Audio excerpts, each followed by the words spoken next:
Donc la dernière partie du programme qui fait partie des thèmes obligatoires s'intitule la procréation. La procréation, ça devrait vous rappeler certains souvenirs de collège. En effet, vous avez commencé à étudier donc la reproduction humaine en classe de quatrième. Et en première, donc maintenant, on va essayer de comprendre comment tous les mécanismes qui ont été vus en quatrième sont régulés et comment est-ce que nous, êtres humains, pouvons agir sur la maîtrise de la reproduction.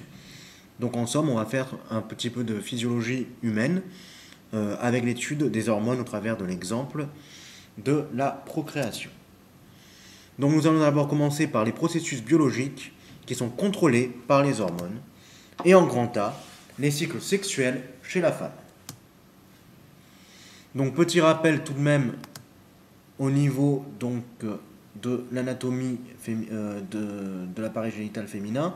Donc cette photographie dans l'ensemble est à connaître, c'est-à-dire il faut savoir situer le vagin, le col de l'utérus, le muscle utérin, l'endomètre, l'ovaire, la trompe, pavillon de la trompe. Et on constate au niveau physiologique qu'à partir de la puberté, une activité cyclique se met en place qui touche à la fois l'ovaire et l'utérus, et cela de la puberté à la ménopause.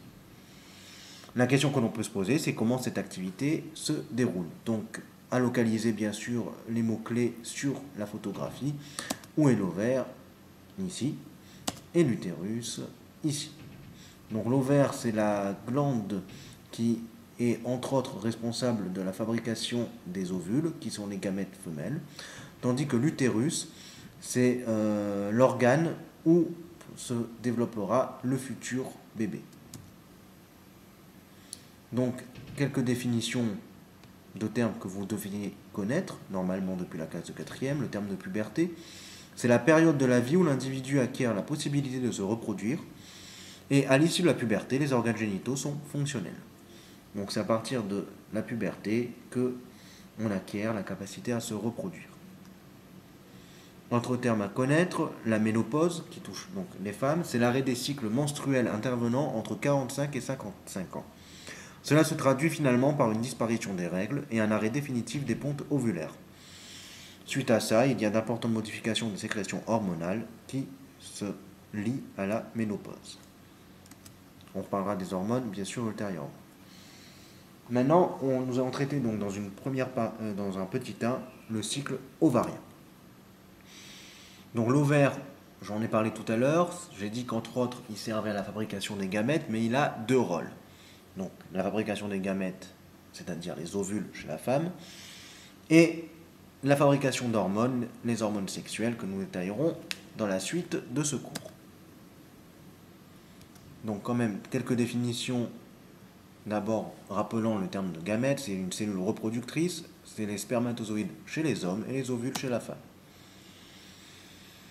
Les hormones, elles, c'est un nouveau terme, enfin peut-être que vous en avez déjà entendu parler, mais c'est surtout en classe de première que l'on étudie ce nouveau terme, cette nouvelle substance. Les hormones, en fait, c'est une substance, enfin, ce sont des substances qui sont fabriquées par des glandes endocrines. Alors, c'est quoi une glande endocrine? On y reviendra. C'est une glande qui a la propriété, contrairement aux glandes exocrines, de libérer leur fabrication à l'intérieur du sang. Alors que les glandes exocrines déversent leur fabrication, leur substance, à l'extérieur du corps, c'est-à-dire, par exemple, une glande exocrine au niveau du tube digestif déverserait sa fabrication, sa substance, au sein, à l'intérieur du tube digestif, qui, lui, est lié à l'extérieur du corps. Donc une hormone, c'est une substance fabriquée par une glande endocrine, elle est déversée dans le sang et agit sur un organe cible.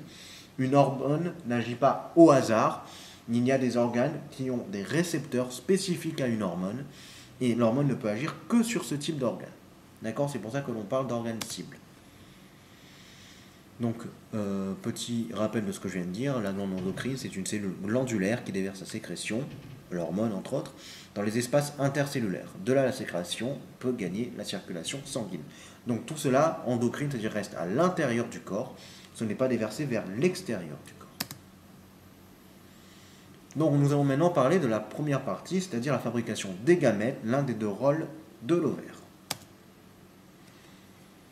Donc, lors du cycle ovarien, le cycle ovarien dure environ 28 jours, d'accord? C'est-à-dire tous les 28 jours, une fille a ses règles, donc c'est la durée du cycle, et bien lors du cycle ovarien, le follicule qui contient l'ovule subit une évolution caractéristique.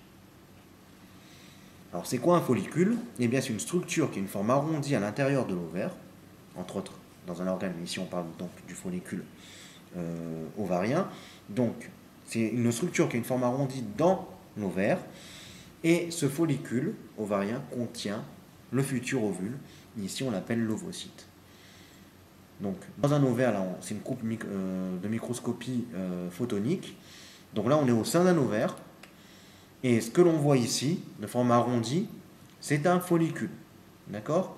Et le petit rond au centre de ce follicule, ce n'est pas du tout une cellule, le follicule. D'accord? C'est une structure constituée de multiples cellules. Et la grosse cellule au centre, qui s'appelle l'ovocyte, c'est en fait l'ovule, ou plutôt le futur ovule, qui est en cours de fabrication et qui sera donc libéré lors de l'ovulation, dont on parlera plus tard. Donc, on va voir le déroulement du cycle. D'accord? Donc, il y a plusieurs phases dans le cycle. La première phase de ce cycle, c'est ce qu'on appelle la phase folliculaire.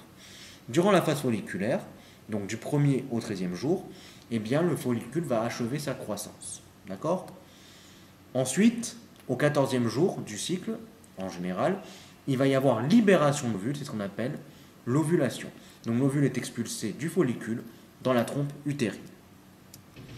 Puis, il va y avoir une phase jusqu'au 28e jour qui s'appelle la phase lutéale. Retenez plutôt lutéale que lutéinique, comme indiqué sur le schéma. La phase lutéale dure du 15e au 28e jour.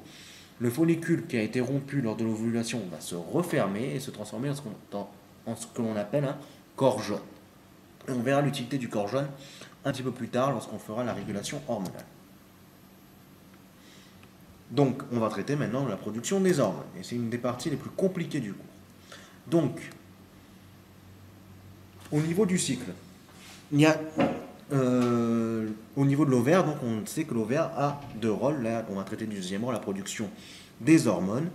Et c'est durant la phase folliculaire que le follicule en croissance va commencer à libérer une des deux hormones sexuelles produites par les ovaires, qui sont les œstrogènes. Au 13e jour, au 13e jour du cycle, on constate qu'il y a un pic d'œstrogène. Et ce pic d'œstrogène est suivi par l'ovulation. Ensuite, on enchaîne dans la phase lutéale. Et là, durant la phase lutéale, eh bien, le follicule qui a expulsé donc, son ovule et qui s'est transformé en corps jaune, ce corps jaune va se mettre à produire la deuxième hormone spécifique produite par les ovaires, qui est la progestérone. Donc il y a la progestérone qui est produite en grande quantité. Cependant, on constate également, en voyant la courbe rouge, qu'il y a également une production en petite quantité d'œstrogène. Enfin, à la fin du cycle, on constate qu'il y a une chute des deux hormones sexuelles, progestérone et œstrogène. Cela est dû à la dégénérescence du corps jaune. Et ensuite, il va donc y avoir l'apparition des règles. Donc, petit rappel, les œstrogènes et la progestérone, c'est ce que j'ai dit juste avant, ce sont les deux catégories d'hormones sexuelles qui sont sécrétées par la femme.